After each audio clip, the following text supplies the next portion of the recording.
వివాహేతర సంబంధానికి అడ్డస్తున్నాడనే కారణంతో భర్తని కడతీర్చింది ఓ ఇల్లాలు. మహబూబ్నగర్ జిల్లా చర్చర్లలో జరిగిన ఈ ఘటన ఆలస్యంగా వెలుగులోకి వచ్చింది. వరుసగా అల్లుడైన రాజీవ్ అనే వ్యక్తితో ఆ మహిళ కొన్నేళ్లుగా రిలేషన్షిప్లో ఉంది. అయితే వీరి వ్యవహారం తెలిసిన భర్త కోటయ్య ఎన్నోసార్లు మందలించారు. అయినా పట్టించుకోకుండా వారి భాగోతం కొనసాగించారు.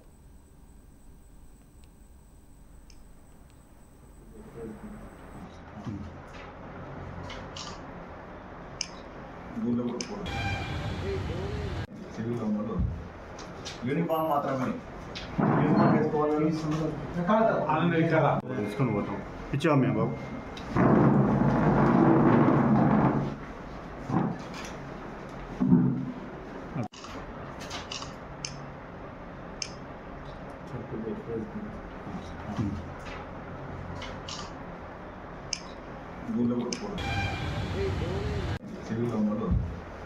యూనిఫామ్ మాత్రమే. ఓ రోజు ఇద్దరు ఏకాంతంగా ఉన్న సమయంలో భర్త కోటయ్యకి దొరికిపోయారు. దీంతో భర్తను ఎలా అయినా అంతమొందించాలని నిర్ణయించారు. భర్త మెడకు చున్ని కట్టి చంపివేశారు. ఇక ఆ మరుసటి రోజు భర్త కోటయ్య చనిపోయాడంటూ అందరినీ నమ్మించేందుకు భార్య అలివేలు ప్రయత్నించింది. కానీ మృతుడు అన్న కొడుకు నాగయ్యకు అలివేలుపై అనుమానం వచ్చింది. దీంతో ఫిర్యాదు చేయగా పోలీసులు విచారణ చేపట్టారు.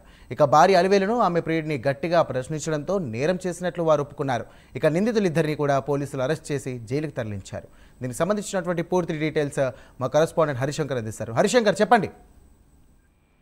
మహబూబ్ నగర్ జిల్లా గచ్చల్ల కాన్స్టిట్యున్సీ లో దారుణ ఘటన చోటు చేసుకుంది. వరుసకు అల్లుడయ్యే వ్యక్తితో అక్రమ సంబంధం కొనసాగిస్తున్న వివాహిత మహిళ తన భర్తను హతమార్చిన ఘటన ఆలస్యంగా వెలుగులోకి వచ్చింది. అయితే గత కొంతకాలంగా ఏదైతే మహబూబ్ నగర్ జిల్లా గచ్చల పట్టణంలో ఉండి రాజీవ్ నగర్ కాలనీలో నివాసం ఉంటున్నటువంటి మీనా కోటయ్యకు మేనకోడలు అయినటువంటి అలివేలతో 20 ఏళ్ల క్రితం వివాహం జరిగింది. అయితే వీరిద్దరికి కూడా ఇద్దరు కుమార్తెలు జన్మించడం జరిగింది. అయితే 20 ఏళ్ల క్రితం నుంచి తర్వాత వీళ్ళిద్దరికి ఒకరిపై ఒకరికి అనుమానం వచ్చిన నేపథ్యంలో వరుసకు మేనల్లుడైనటువంటి ఒక యువకుడితో, ఎవరైతే రాజీవ్ అనే యువకుడితో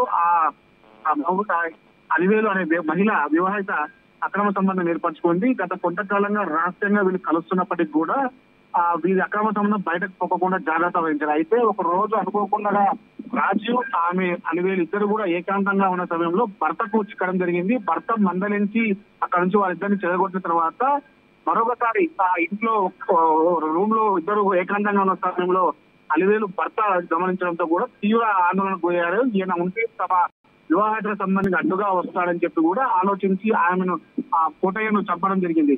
అయితే అల్లుడు రాజుతో కలిసి యొక్క మర్డర్ చేసిన తర్వాత ఎవరికి అనుమానం రాకుండా తన భర్త రాత్రి అకస్మాత్తుగా చనిపోయాడని చెప్పి ఒక కథ సృష్టించి అందరికి చెప్పే ప్రయత్నం చేసింది. అయితే కోటయ్యకు సంబంధించినటువంటి అన్న కుమారుడు ఆమెపై అనుమానం వచ్చి పోలీస్ కేసు నమోదు చేసి పోస్ట్ మార్టం నిర్వహించాలని చెప్పడంతో ఒక్కసారిగా ఆ మర్డర్ ప్లాన్ అంతా కూడా బయటకు వచ్చింది జరిగింది. మొత్తంగా పోలీసులు సంఘటనా స్థలానికి చేరుకొని యొక్క డెడ్ బాడీని స్వాధీనపరచుకున్న తర్వాత కేసు నమోదు చేయడం జరిగింది. తర్వాత ఇంటరాగేషన్ చేసిన తర్వాత అసలు విషయం బయటకు రావడంతో అక్కడ కూడా అవాక్కయ్యారు.